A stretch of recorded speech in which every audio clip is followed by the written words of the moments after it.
देख, जो हम लोग का टॉपिक रहेगा आज का, उसमें हम लोग ये देखेंगे कि area of the region bounded by some curves. ठीक है।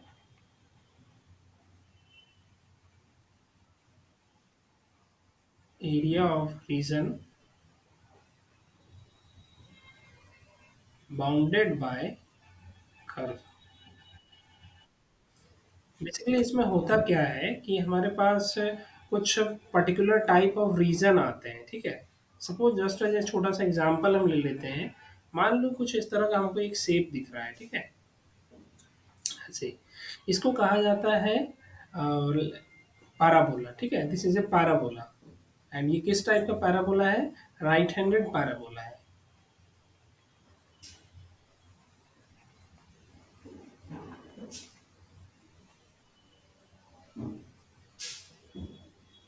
ठीक है। एंड क्या होगा कि एक लाइन इस तरह से हम ड्रॉ कर देते हैं। ये जो लाइन अभी ड्रॉ हुई और ये जो पूरा बीच का जो रीजन आ रहा है, ये वाला हिस्सा, इसका ही इस तरह के पार्ट का एरिया जो फाइंड करना होता है, उसमें हम लोग इंटीग्रेशन का यूज करते हैं। ठीक है।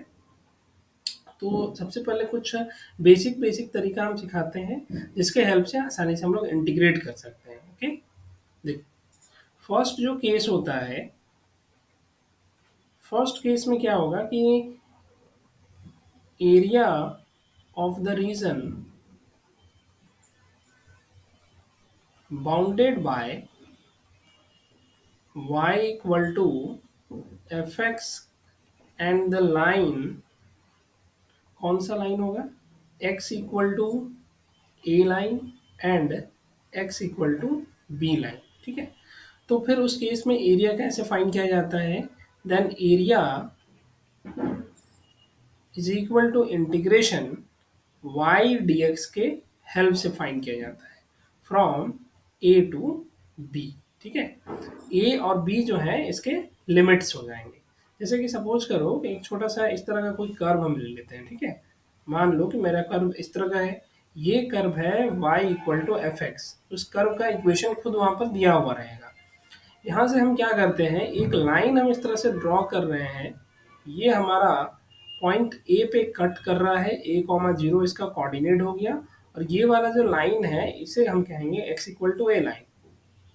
सिमिलर वे में इसी तरह से इस यहाँ से भी एक लाइन हम इस तरह से ड्रॉ कर देते हैं। और ये लाइन हमारा x equal to b line है। इसका कोऑर्डिनेट बी कॉमा जीरो है। ठीक है। एंड एक्स एक्सिस सपोज करो। ठीक है। ऐसे तो ये हमारा एक कर्व हो गया। ये x equal to a line, x equal to b line, और ये हमारा x एक्सिस। ठीक है। तो इन चारों लाइंस के बीच का जो रीजन आ रहा है, ये वाला हिस्सा, इसका ही जो एरिया होता है वो एरिया इस फॉर्मूला के हेल्प से फाइंड की जाती है, integration a to b y d x. ठीक है। बेसिकली होता क्या है, देखो, ये इतना बड़ा जो एरिया हम लोग बनाए हुए हैं, इसको पतले पतले स्ट्रिप्स में बांट दो कुछ इस तरह से। जैसे देखो, एकदम छोटा सा इस तरह का एक स्ट्रिप हम कुछ बना दे रहे हैं, ऐसा। ये जो स्ट्रिप होता है इन जनरल इसको रेक्टेंगुलर कंसिडर किया जाता है। मतलब सामने में जस्ट छोटा सा एग्जांपल, मान लो इतना पतला सा स्ट्रिप बना है। ठीक है। इस स्ट्रिप का जो विड्थ है इसको अगर हम dx कह रहे हैं, और इसकी जो हाइट आ रही है या इसका लेंथ जो आ रहा है इसको अगर हम y कहें, तो एरिया तो फिर एरिया ऑफ द रेक्टेंगल क्या होता है? y इंटू डी होता है। ठीक है। अब क्या कर रहे हैं कि ऐसा ऐसा पतला पतला स्ट्रिप जो है, बहुत सारा थीन स्ट्रिप ऐसा हम पूरा बना करके इसको कवर कर देते हैं। ओवरऑल हमको करना क्या होगा, हर एक स्ट्रिप का जो एरिया होगा वो फाइंड करेंगे, देन सबको ऐड कर देंगे। तो वो काम यहाँ पर इंटीग्रेशन हमारा इजी कर देता है कि आप एक पतला सा स्ट्रिप का एरिया फाइंड कर लीजिए, देन इंटीग्रेट कर दीजिए from point a to point b. जहां से x की शुरुआत हुई, x इस पॉइंट से स्टार्ट हो रहा है और इस पॉइंट पे एंड हो रहा है, इसीलिए x from a to b में ये इंटीग्रेशन हो रहा है। और आपको इंटीग्रेट किसको करना है? y को। किसके रिस्पेक्ट में? x के रिस्पेक्ट में। ठीक है। तो ये हमारा बेसिक फॉर्मूला रहेगा। बस ध्यान रखने वाला चीज रहेगा कि हमारा जो इन जनरल जो फॉर्मूला कब यूज करेंगे, यूज हम तभी करेंगे जब हमारा इस तरह का जो कर्व रहेगा y equal to f x वाला, वो either parallel to x axis हो जाएगा या फिर लगभग पैरेलल टू एक्स एक्सिस रहेगा। ठीक है। तो उस केस में हम कहेंगे कि ये वाला एरिया को फाइंड करने के लिए इसका इस्तेमाल करेंगे। ठीक है। नेक्स्ट देखो एक क्वेश्चन करते हैं। सपोज करो कि find the region area of the region bounded by y equal to x sorry x square equal to, एक मिनट, x equal to y square होना चाहिए। हाँ, x equal to y square. इसको ये असल में पाराबोला का इक्वेशन है, ठीक है। पाराबोला लिखना चाहिए। X equal to y square and x equal to 2 line, x equal to 3 line and x axes. यहाँ से एंड को हटा देते हैं।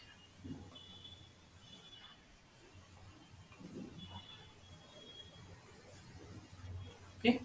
तो देखो सबसे पहले तो हम लोगों को कर्व को ड्रॉ करना पड़ेगा। ये कर्व ड्रॉ करना है सबसे इम्पोर्टेंट यहाँ पर आता है। ओके। तो देखो सॉल्यूशन कैसे हो जाएगा। X equal to y square नाम का जो कर्व है वो कर्व कुछ इस तरह से बनता है।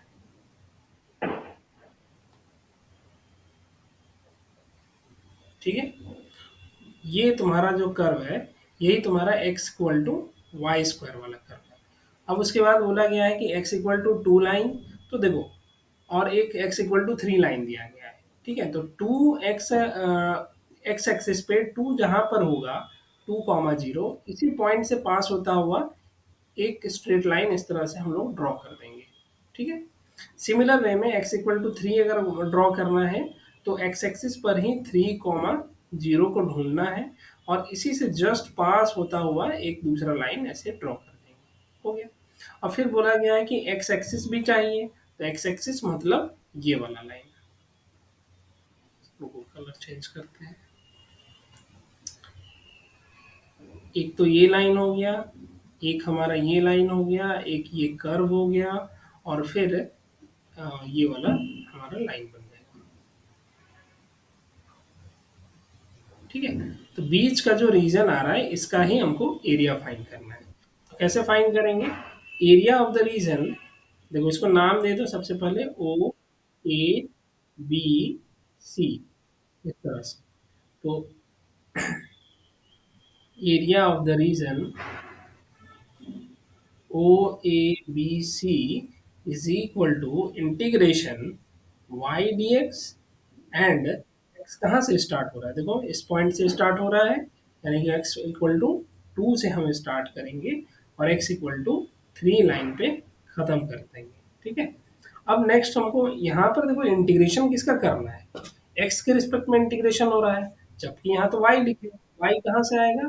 वाई हमारा इस वाले इक्वेशन से मिलेगा। ठीक है। तो यहाँ पर हम लोग लिखेंगे since y square equal to x, this implies y equal to square root x। अब ये जो वैल्यू यहाँ से मिली है y की उसको बस फर्स्ट वाले इक्वेशन में पुट कर देना है। ठीक है। तो पुट करते हैं। Then integration 2 to 3 square root x d x हो गया। अब सिंपली इसको इंटीग्रेट कर देंगे। तो एक्स टू द पावर तो ये हाफ है। This is integration 2 from 3 x to the power ½ dx, ऐसे लिखा हुआ है। इंटीग्रेट करेंगे तो ये बनेगा 3/2 डिवाइडेड बाय 3/2 एंड फ्रॉम 2 से 3 के बीच में।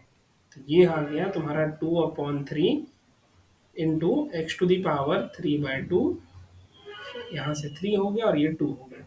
अब यहाँ देखो लिमिट लास्ट में हमें पुट करनी होगी। तो ये जो ऊपर वाला रहता है ये आपका अपर लिमिट है, this is the upper limit. And ये जो नीचे वाला है इसको हम लोग कहते हैं लोअर लिमिट। ठीक है। अब यही काम करते हैं। देखो 2/3 एक्स पर एक्स की वैल्यू कितनी है 3 टू दी पावर 3/2। ठीक है। पहले ये रखना है। एक काम कर लो, ये जो कांस्टेंट वैल्यू है ना इसको बाहर कर लेंगे तो कैलकुलेशन में इजी हो जाएगा। इस तरह। ठीक है, तो 2/3 तो कांस्टेंट था, हम बाहर कर दिए। सबसे पहले क्या करना होगा, अपर लिमिट पुट कर देंगे, उसके बाद बीच में माइनस का साइन देंगे, देन यहाँ पर हम लोअर लिमिट की वैल्यू पुट करेंगे, ये हो गया। ठीक है, अब इसको सॉल्व करना पड़ेगा। तो 2/3, देखो ये 3 इसको इवेलुएट कैसे करेंगे, जब यहाँ पर लिखा हुआ है 3 to the power 3/2, इसका मतलब ये हो रहा है कि 3 to the power आपको 3 करना है, फिर उसके बाद उसका स्क्वायर रूट लेना है। ठीक है, तो बेसिकली हुआ क्या, 3 टाइम्स मल्टीप्लाई हो गया एंड देन उसका स्क्वायर रूट लेंगे। तो यही चीज़ यहाँ पर भी लिखेंगे, स्क्वायर रूट 3 into 3 into 3, फिर उसी तरह से 2 के केस में करेंगे, 2 into 2 into 2। ठीक है, बस अब इसको सॉल्व कर देना है। 2/3 यहाँ से आ जाएगा 3√3 माइनस 2√2, और यही हमारा बेसिक आंसर होगा। क्योंकि कई बार होगा क्या कि ये सॉल्व हो जाएगा, लेकिन जब सिर्फ रूट में ऐसे आके रुक जाएगा तो फिर छोड़ देना, ऐसे कुछ दिक्कत नहीं है। तो हमारा जो एरिया आएगा, that area is 2/3, 3 into √3 minus 2√2 square unit. ठीक है, या यूनिट स्क्वायर ऐसे कर लेंगे, तो यही हमारा आंसर बनेगा। सपोज करो कि इक्वेशन हम लोग वैसे ही लिख रहे हैं, ओके, सेम इक्वेशन रहेगा, बट थोड़ा सा इस बार हम लोग चेंज करते हैं।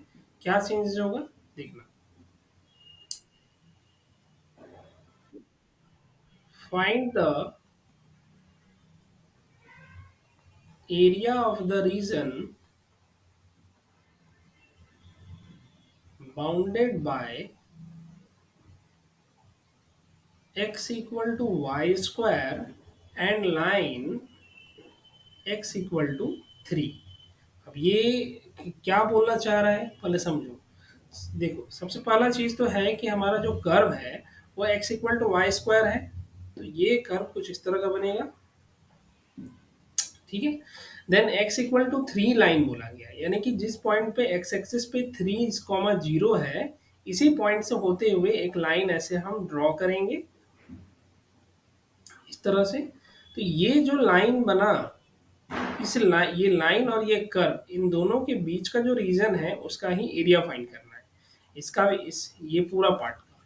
ठीक है, तो अब इस पार्ट को कैसे करेंगे, देखो सबसे पहले हमें करना होगा कि हम इसको सबसे पहले नेमिंग कर देते हैं, ओ ए बी सी। तो ओ ए बी सी जो बना हुआ है ना, इसका अपर पार्ट का अपर पार्ट का अलग से एरिया फाइंड करो, इस वाले पार्ट का एरिया फाइंड करो, फिर इस वाले पार्ट का एरिया फाइंड करो, देन दोनों को ऐड कर देते हैं। एक प्रोसेस ये होगा। अब दूसरा चीज ध्यान रखना है कि कोई भी पैराबोला जो होता है, अगर हम ये parabola x equal to y square बनाए हुए हैं, parabola x equal to y square is symmetric about x axis. It means x axis के अपर पार्ट में जितना है, ऊपर वाले हिस्से में जितना पार्ट पैराबोला का है, उतना ही हिस्सा नीचे भी होगा। ठीक है, इसका मतलब ये हो रहा है, इसी से ये इम्प्लाई हो रहा है कि एरिया ऑफ अपर पार्ट यानी कि O A B O, this is equal to area O B C O, और ऊपर वाले हिस्से का जितना एरिया बनेगा उतना ही नीचे वाले पार्ट का भी एरिया आ जाएगा। ठीक है, तो जब हमको पूछा जाता है कि area of the region O A B C O, पूरा total O A B C ओ, ये पूरा रीजन जब पूछा जाएगा तो हम सिंपल क्या करेंगे, 2 into area of O A B O, upper part का एरिया निकाल के उसको 2 से मल्टीप्लाई कर देंगे, बस इतना ही सा काम है। ठीक है, अब यहाँ से फाइंड करना होगा कि ये अपर पार्ट का एरिया कैसे मिलेगा। तो अपर पार्ट का एरिया हम फाइंड करेंगे उसी फॉर्मूला से, वाई डी एक्स वाले फॉर्मूला से। देखना, area O A B O, this is equal to integration y d x, जैसा पिछले वाला फॉर्मूला था। क्योंकि हमारा जो कर्व है वो कर्व कुछ इस तरह का बना हुआ है ऐसे। ठीक है, तो ये हमारा x equal to y square वाला कर्व हो गया। ये पॉइंट हमारा 0 0 है और ये हमारा पॉइंट था 3 0। ठीक है, तो ये जो पूरा रीजन आ रहा है,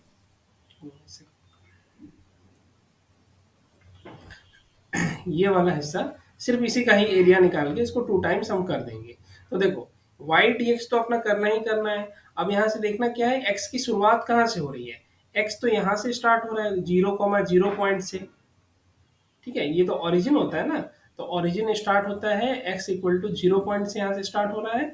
और देखो यहाँ पर एंड हो रहा है, तो x इक्वल टू किस पॉइंट पे, 3 पॉइंट पे खत्म हो रहा है, इसलिए यहाँ पर लिखेंगे x इक्वल टू 3। अब बात आ गया कि इस y को कहाँ से लाया जाए, तो y को अभी भी उसी तरह से लाएंगे। Since x equal to y square जब मेरे पास है, तो इसके हेल्प से y की वैल्यू हम स्क्वायर रूट x लिख सकते हैं। बस इसी वैल्यू को यहाँ पर पुट कर देना है। तो then integration 0 to 3 square root x d x, integrate करेंगे तो x⁻³ डिवाइडेड बाई 3/2 हो जाएगा। फिर वैसे ही लिमिट हमको पुट करना है। तो ये हमारे पास कुछ इस तरह से आ रहा है 2/3, 3⁻³ माइनस 0, दिस मीन्स 2/3, देन 3√3 बन जाएगा। इसका मतलब हो रहा है 2√3 स्क्वायर यूनिट। ये हमारा इस पार्ट का एरिया हो गया। ठीक है, अब हमको क्या क्या फाइंड करना था, पूरा इस अपर पार्ट लोअर पार्ट को मिला करके पूरा एरिया फाइंड करना है। देन वहां पर टोटल एरिया लिखेंगे, यहीं पर ही कर दे रहे हैं। ठीक है, then total area is equal to 2 into 2√3, this is equal to 4√3 square unit. बस इतना सा काम है।